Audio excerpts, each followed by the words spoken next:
தமிழ் தேசிய உறவுகள் அனைவருக்கும் வணக்கம். டெபாசிட்டை நோக்கி செல்லும் சீமான், நோட்டாவுக்கு கீழே உள்ள பெரியார் எனும் தலைப்பில் தான் இந்த காணொலியை நம்ம காண இருக்கோம். கேட்பதற்கே ரொம்ப வித்தியாசமாக இருக்குல்ல. டெபாசிட்டை பற்றி பேசாத அளவிற்கு தான் இதுவரைக்கும் நாம் தமிழர் கட்சி இருந்து வருது.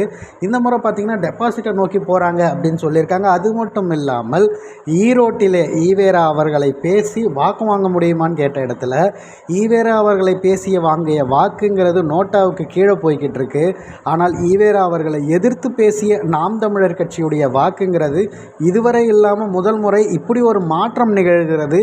இது வரலாற்றில் ஒரு பெரும் சாதனையாக பார்க்கப்படுகிறது அப்படிங்கிற ஒரு எண்ண ஓட்டம் எல்லாருக்கும் வரும். உண்மையாகவே சொல்கிறேன், மொத்தம் 17 சுற்றுக்கள் இருக்கக்கூடிய இந்த இடைத்தேர்தலில் தற்போது 7வது சுற்று தாங்க போய்கிட்டு இருக்கு. இந்த 7வது சுற்றில் இதுவரை வாங்கிய வாக்குகளை அடித்து தூர கடத்திட்டு 11,000 வாக்குகளை தாண்டி சென்று கொண்டிருக்கிறது நாம் தமிழர் கட்சி. இது மிக முக்கியமான ஒரு விடயம். அதே நேரத்தில் எவ்வளவு பொய் செய்திகளை போட்டு நாம் தமிழர் கட்சியை முடக்கிவிடலாம்னு ஒரு பக்கம் சன் நியூஸ் ஊடகம் மட்டும், மற்ற அனைத்து ஊடகமும் அவர்களுக்கான செய்தியை பதிவிடுறாங்க. ஆனால் சன் நியூஸ் முழுக்க நாம் தமிழர் கட்சி ஏதாவது இழிவுபடுத்தணும்னு சொல்லிட்டு, நாம் தமிழர் கட்சியை முந்தைய நோட்டான்னு சொல்லிட்டு ஒரு பொய் செய்தி, அப்பட்டமான பொய் செய்தி அனைத்து ஊடகங்களிலும் பார்த்திங்கன்னா நோட்டாங்கிறது 8 வாக்குகளை வாங்கியிருக்குன்னு பதிவு பண்ணிக்கிட்டு இருக்கேன். அந்த நேரத்தில் நான் சொல்கிறது தபால் வாக்குகளில் 8 வாக்குகள் அப்படின்னு பதிவு பண்ணிகிட்டு இருக்கும்போது இவர்கள் மட்டும் 18ன்னு போட்டு நாம் தமிழர் கட்சி கீழே இருக்குன்னு சொல்லி காட்டணுன்ற ஒரே ஒரு இழி சிந்தனையோடு அந்த செயலை செய்துக்கிட்டு இருக்காங்க.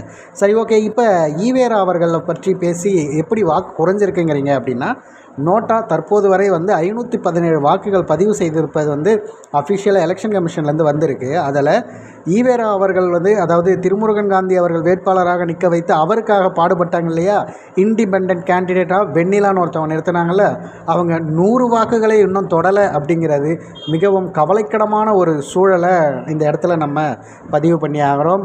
29லேருந்து எப்படியோ கஷ்டப்பட்டு இப்போ 57 வரைக்கும் வந்திருக்காங்க. இவ்விரைவில் அவங்க 100 வாக்குகளை தொட்டுடுவாங்க அப்படிங்கிறதுல மாற்று கருத்து கிடையாது. அது பெரியாருக்கு கிடைத்த வெற்றியாக பார்க்கப்படுகிறது. நாம் தமிழர் கட்சி இப்போ டெபாசிட்டை நோக்கி சென்று கொண்டிருக்கிறது. 7 சுற்றுகளில் பார்த்திங்கன்னா இதுவரை வாங்கிய அத்தனை வாக்குகளையும் கடந்து இப்போ ஒரு சாதனை படைத்திருக்கிறது. நாம் தமிழர் கட்சி என்னென்ன நினைத்தார்களோ அந்த வெற்றியை நோக்கி போகிறாங்க அப்படின்னா அதில் ஒரு துளி கூட பின்வாங்கலை. உண்மையாகவே வெற்றியை நோக்கி போகக்கூடிய அத்தனை நிகழ்வுகளும் சாத்தியக்கூறுகளும் இதில் இருக்குது அப்படிங்கிறத மக்கள் புரிந்து கொள்வார்கள் நினைக்கிறேன். இந்த நிகழ்வு குறித்து உங்களது பார்வைகளை பின்னூட்டத்தில் பதிவிட்டுடுங்க.